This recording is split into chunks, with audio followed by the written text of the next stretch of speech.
Red کر دیتے ہیں۔ اعوذ باللہ من الشیطان الرجیم، بسم اللہ الرحمن الرحیم۔ عزیز طلبہ، آج ہم بات کریں گے عدل کے حوالے سے۔ عدل کا مطلب ہے برابری، جس کو مساوی ہم کہتے ہیں۔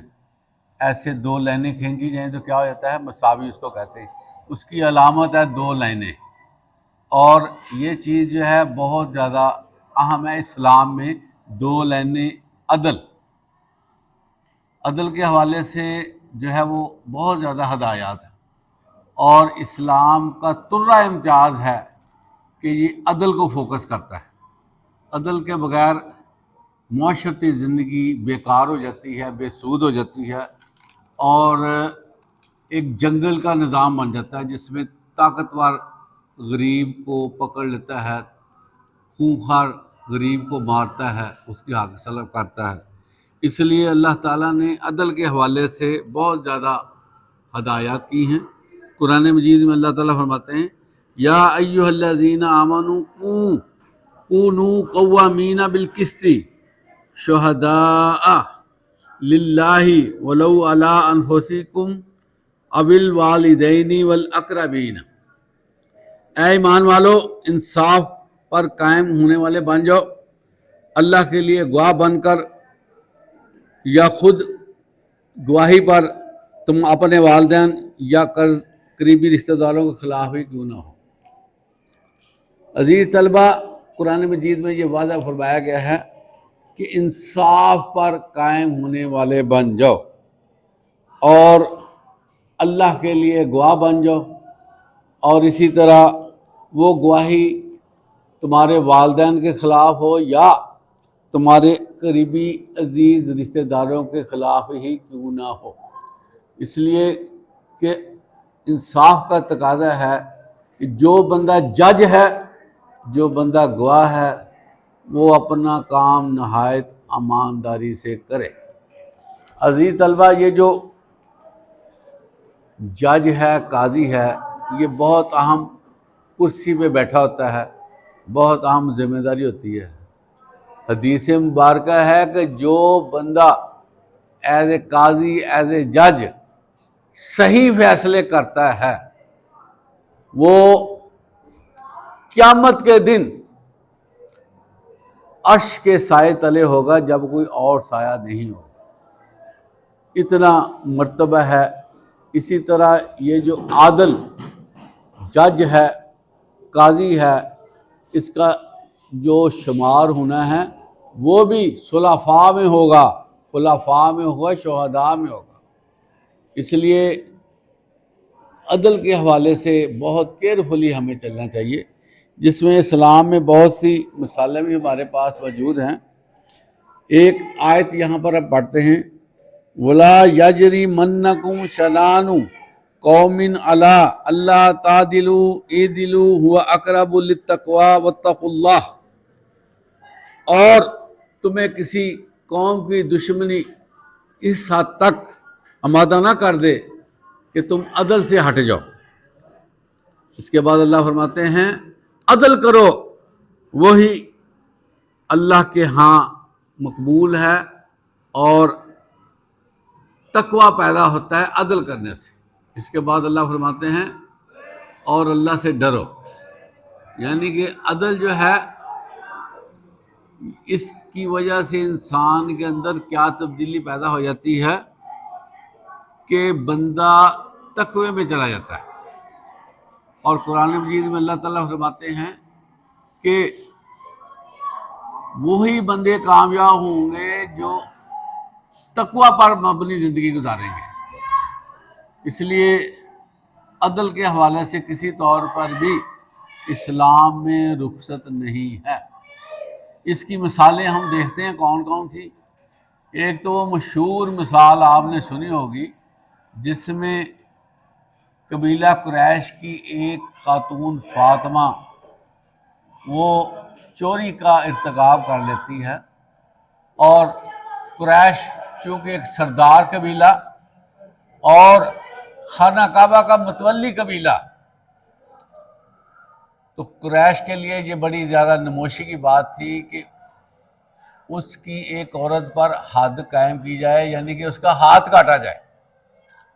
چنانچہ مختلف طریقے سے آپ صلی اللہ علیہ وسلم تک سفارشیں بھیجی گئیں، اور پھر حضرت انس جو آپ کے خاص الخاص خادم تھے، اس کے ذریعے بھی سفارش کروانے کی کوشش کی گئی۔ جب انس رضی اللہ عنہ نے سفارش کی تو آپ کا چہرہ متغیر ہو گیا، چہرہ بدل گیا، غصے میں آ گیا، اور فرمانے لگے کہ تم سے پہلی امتیں، پہلے لوگ، پہلی ریاستیں، پہلے ملک اس لیے برباد ہوئے کہ ان میں سے جب کوئی بڑا بندہ جرم کا ارتکاب کرتا تو وہ اپنے پریشر سے، روب سے نکل جاتا، اور جو غریب آدمی جرم کا ارتکاب کرتا تو اس کو سزا سے دوچار کر دیا جاتا، جس کی وجہ سے معاشرے میں بہت زیادہ فساد پھیلتا ہے، اور معاشرہ جو ہے وہ پھر سنبھلنے نہیں پاتا۔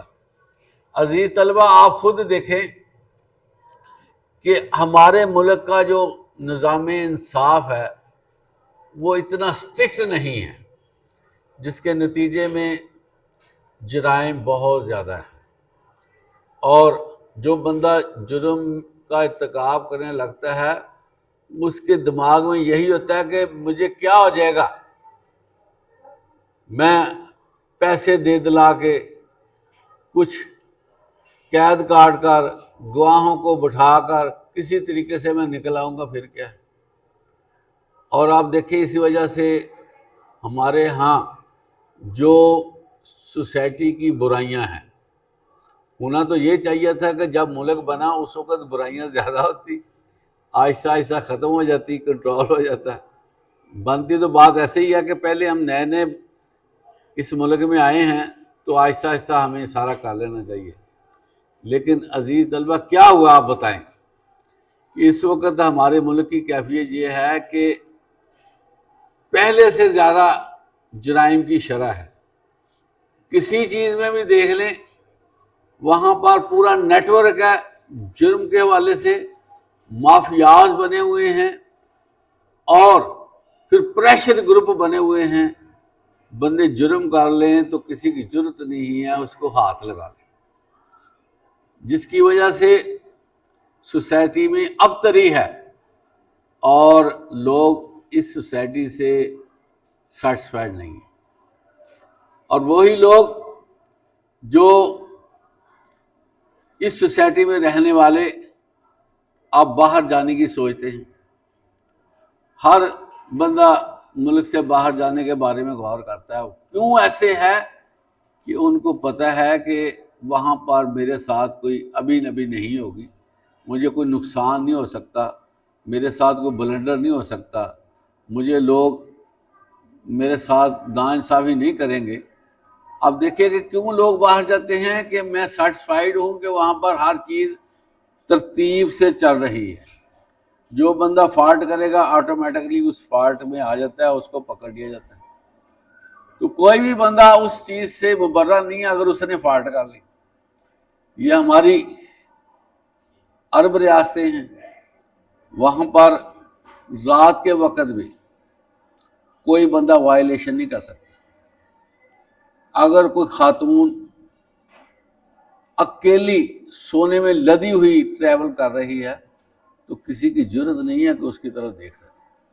اسی طرح آپ نے سعودی عرب کے بارے میں یہ سنا ہوگا، پڑھا ہوگا کہ وہاں پر نمازیں پڑھنے کے لیے جب جاتے ہیں تو ایسے ہی کھلی کی کھلی چھوڑ جاتے ہیں، اور وہاں پر ملازم بھی نہیں ہوتے کہ وہاں پر اس کی نگرانی کرے۔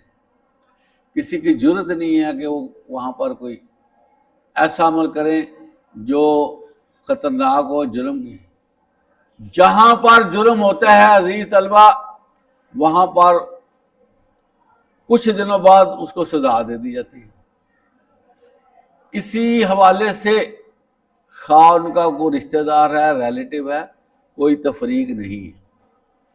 اس وقت سعودی عرب وہ ملک ہے جس میں دنیا بھر میں سب سے کم جرائم ہوتے ہیں، نہ ہونے کے برابر جرائم ہیں، اور جرائم بھی جو ہوتے ہیں نا اس میں ادر دین عرب شامل ہوتے ہیں اور ملکوں کے باشندے حرکتیں کرتے وہاں جا کر، جس میں ہمارا نام بھی آتا ہے، اور وہ اپنے آپ کو اس چیز سے نکالے ہوئے۔ وجہ کیا ہے کہ معاشرہ پھر کس چیز کا معاشرہ ہوا جب عدل ہی نہ ہوا۔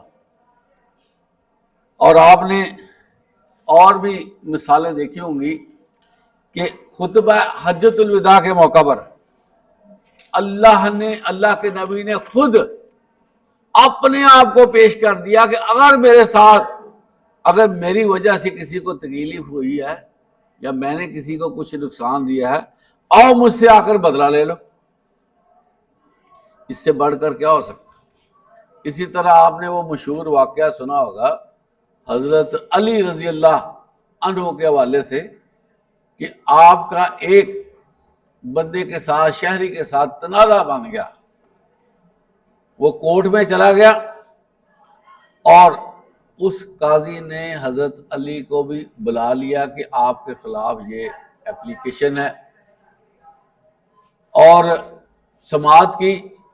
سماعت کے دوران حضرت علی کو اس وقت کے قاضی نے ابو تراب کہہ دیا۔ ابو تراب آپ کا لقب تھا، اور عرب میں جب کسی کو زیادہ عزت دینی ہوتی تو اس کا نام لینے کے بجائے اس کو لقب سے پکارا جاتا۔ جیسے آپ صلی اللہ علیہ وسلم کا لقب ابو القاسم تھا، اور زیادہ لوگ آپ صلی اللہ علیہ وسلم ابو القاسم بھی کہہ دیتے تھے۔ چنانچہ حضرت علی رضی اللہ عنہ نے اس چیز کو الفیل کیا کہ میں اس وقت عدالت میں آیا ہوں اور میرے اوپر ایلیگیشن ہے، مجھے کیوں تم نے عزت دی؟ اس چیز پہ وہ خفا ہو۔ تو یہ چیزیں ہمارے لیے مثال ہے کہ ہمیشہ اپر سے اپر شخص نے بھی جب انصاف کی بات آئی ہے اپنے آپ کو پیش کیا اور اپنے آپ کو قانون کے اور عدالت کے رحم و کرم پہ رکھا۔ تو جہاں پر عدل ہوگا، عزیز طلبہ یہ میری بات ذہن میں رکھیں، وہاں پر اللہ کی رحمتیں نازل ہوں گی، وہاں پر اللہ تعالیٰ کی خوشی ساتھ ملے گی، وہاں پر اللہ کی رضا مل جاتی ہے۔ کیونکہ میں آپ کو بتاؤں عزیز طلبہ کہ یہ جو عدل ہے نا، یہ ظلم کی ضد ہے، اور جہاں پر ظلم ہوگا اللہ تعالیٰ وہاں سے اپنا ہاتھ اٹھا دیتے ہیں۔ آپ دیکھیں نا، یہ جو ہمارے یورپین کنٹریز ہیں، وہاں پر ان کی حالت دیکھ لیں، جیسے یہ شراب نوشی کے حوالے سے یا پریانی اور بے حیائی کے حوالے سے، کھلے پانی کے حوالے سے، آزاد معاشرے کے حوالے سے، کتنا وہاں پر اس کے انداز ہیں، پتہ ہی نہیں ہے کہ حیا بھی کوئی چیز ہے، لیکن وہ معاشرہ ہم سے زیادہ کوالٹی میں ہے۔ لوگ اس پہ رہنا پسند کرتے ہیں، ہزاروں میل سفر کرنا، پھر جو ہے وہ لاکھوں روپے لگا کے جانا وہاں پر پسند کرتے ہیں۔ حالانکہ وہاں پر کوئی ایسی بات نہیں ہے کہ ہم وہاں پر محسوس کریں کہ ہمارا ایمان زیادہ ہو جائے گا، بلکہ جو ایمان ہمارے پاس پہلے سے موجود ہے اس ملک میں جانے کے بعد ممکن ہے وہ ایمان اور زیادہ فرق آ جائے، کوئی نقصان ہو جائے، ہم بھی اس جو اخلاقی بے راہ رویہ ہے اس کا شکار ہو جائے۔ لیکن وہ معاشرہ کیوں قائم دائم ہے، کبھی غور کیا؟ ایک صرف وجہ ہے کہ ان قوموں نے اس بات پر اتفاق، اتحاد اور کمٹ کیا ہوا ہے کہ ہم نے انصاف کو نہیں چھوڑا۔ وہاں پر جب کوئی جرم ہو جاتا ہے، یہ بات میری نوٹ کر لیں، پولیس رجسٹر کر لیتی ہے، اور اس جرم کے حوالے سے پولیس کام کرتی رہتی ہے، جب تک اس کا سرا نہیں ملتا پولیس اس پہ رہتی ہے، پتہ، اور اس وقت تک یہ سلسلہ جاتا ہے جب تک وہ کام پایا انجام تک نہیں پہنچتا، کام لگا رہتا۔ اسی طرح اگر عدالت میں کوئی کیس آ گیا ہے تو اس کی پوری طرح چھان بین کر کے اس کو سزا دینی یا چھوڑنا یہ عدالت کا کام، اور اس میں کوئی رکھ رہا نہیں ہے کہ یہ کون ہے۔ یہی وجہ ہے کہ آپ دیکھیں عزیز طلبہ، وہاں پر ہمارے ملک سے جو بڑے بڑے نام کے لوگ جاتے ہیں، جو اربوں خربوں کے اثاثہ یاد رکھتے ہیں، جن کی بڑی ویلیو ہے، جن کے پیچھے آگے لوگ چلتے ہیں، بڑی بڑی گاڑیوں میں آتے جاتے ہیں، بڑا پروٹوکول ہے، جو ہی وہ ایئرپورٹ سے جہاز سے اترتے ہیں ایک نارمل بندے کی طرح وہاں پر ان کا روٹین شروع ہو جاتی ہے، سارا نظام نارمل ہو جاتا ہے، کوئی ایسا وہاں پر پروٹوکول نہیں ہوتا کہ یہ اس طرح سارے بندوں نے آرام سے چلا، حتیٰ کہ ان کے جو اپنی حکومت ہے، پارلیمنٹ ہے، پرائم منسٹر ہے، کابینہ ہے، وہ سارے نارمل ہوتے ہیں۔ اور اسی طرح آپ کو شاپنگ پلازوں پہ ان کا پرائم منسٹر خود خریداری کرتے ہوئے نظر آئے گا، خود وہ آگے بڑھ پبلک ٹرانسپورٹ پر ان کا وزیر اعظم بیٹھ جاتا ہے، سادہ انداز، سائیکلنگ وہ کرتا ہے، ذاتی کام کے لیے ٹیکسی کا استعمال کیا جاتا ہے کہ یہ میرا ذاتی کام ہے، میں ٹیکسی استعمال کروں۔ یہ چیزیں کیوں ہیں؟ انہوں نے یہ سیکھا ہے کہ یہ اسائنمنٹس ہوتی ہیں، یہ جو عہدے ہیں، یہ ذمہ داریاں ہیں، کوئی اس کو ہم نے انجوائے نہیں کرنا، یہ ایک پرفارمنس دینی ہوتی ہے۔ اور آپ دیکھیں کہ ان کے یہاں ایک ٹرینڈ ہے کہ جو بندہ پرفارمنس میں لوز ہوتا ہے اس پہ پبلک کی طرف سے کوئی ایلیمنٹ، کوئی اعتراض آتا ہے تو وہ ریزائن کر دیتا ہے کہ میں اس رفڑ میں نہیں پڑھنا چاہتا کہ میں اب اس کو گھسیٹتا رہوں، کہتا ہے بھی ٹھیک ہے کوئی اور دیکھ لو، میں فارغ۔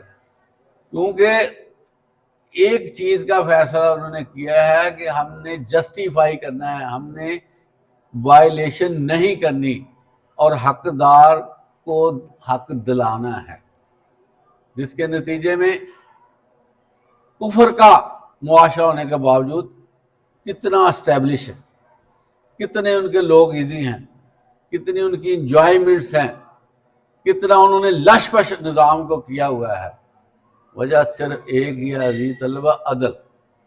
اس سوسائٹی میں، اس ملک میں اگر عدل آ جائے نا، یقین کریں ہر بندے کے چہرے پہ خون دوڑتا ہوا آپ کو نظر آئے گا، ہر بندہ خوشحال ہو جائے گا، ہر گھر میں برکتیں آ جائیں گی، ہر گھر جو ہے اناج سے بھرا ہوا ہوگا، ہر بندہ جو ہے وہ اپنے طور پر مطمئن ہوگا کہ صحیح، اور سارے لائنیں لگائیں گے۔ یہاں پر لائنیں کس کے لیے لگتی ہیں، کتاریں کون باندھتا ہے یہ آپ کو پتہ ہے۔ تو ہر جگہ پر جس کی چلتی ہے وہ چلاتا ہے، اور یہ ناپیدوں کی چیز ہے کہ انصاف بھی کوئی چیز ہے، نہ سوسائٹی کی سطح پر یہ ہمیں اس طرح کی کوئی چیزیں نظر آتی ہیں کہ ایک دوسرے کے ساتھ ہم انصاف پر مبنی باتیں کریں۔ برادری، ہمسائے کی رشتہ داری جو بھی ہے نا، اس کو ویٹیج دیا جاتا ہے، یہ میری نسل کا ہے، یہ میرے علاقے کا ہے، یہ میرے کاروباری تعلق والا ہے، یہ میرے ساتھ اس کے اس طرح کے لنکس ہیں۔ ہم نے پورے پاکستان کو لنکس میں جو ہے وہ جوائنٹ کیا ہوا ہے، لنکس ہی چل رہے ہیں۔ کوئی بندہ کسی جگہ پر جانا چاہتا ہے، اس کو کام ہے تو وہ پوچھتا ہے کہ یار تمہارا ادھر لنک ہے، کوئی اس کے ساتھ رابطہ ہے، وہاں پر کوئی بندہ ہے جاننے والا؟ سب سے پہلے یہ سوال آتا ہے کہ وہ بندہ وہاں پر کوئی جاننے والا موجود ہے یا نہیں۔ تو لنکس بنانے کے بعد لوگ جاتے ہیں کہ یار وہاں پر جا کر تو ہمیں کسی نے پوچھنا نہیں ہے، یا اچھے کپڑے پہن کے لش پش ہو کر جائیں گے، سوٹڈ بوٹڈ ہو کے جائیں گے، گاڑی کی بڑی چابی اپنے ہاتھ میں رکھیں گے، ٹیبل پہ رکھ کر بتائیں گے افسر صاحب کو کہ یہ میں فلاں ہوں۔ تو یہ عجیب سا نظام ہمیں بن گیا ہے کہ وہ کام جو عام بندے کا نہیں ہوتا، وہ لائن پہ لگا کھڑکی پہ ہے، اسی طرح کا کام ایک بندہ اندر جا کے فوراً کروا کے چلا جاتا ہے، کام وہی ہوتے ہیں، لیکن اس کا ہو گیا، اس کا نہیں ہوگا، اس کو ایسے رلا دیا جاتا ہے کہ تمہیں کام پڑ گیا ہے۔ یہاں بندہ جس کو کام پڑ گیا وہ کہتے ہیں اچھا آ جاؤ تم پڑ گیا تو دیکھتے. تو جو بندہ جہاں کام کر رہا ہے وہ کہتا ہے میں ہوں، اب میرے قبضے میں آ گئے ہو، میں تمہیں دیکھ لیتا. تو عزیز طلبہ، دفاتر میں، پبلک پلیسز پہ، ہر جگہ پہ جہاں بندہ سٹینڈ کرتا ہے اس کو انصاف کرنی چاہیے. اللہ تعالیٰ فرماتے ہیں کہ انصاف کرو، خواہ تمہارے اپنے ہی خلاف کیوں نہ جاتا ہو، گواہی دو، اپنے خلاف بھی جاتی ہے تو اللہ تعالیٰ ہمیں انصاف پر مبنی اپنی زندگی گزارنے کی توفیق عطا فرمائے. وآخر دعوانا الحمدللہ رب العالمین.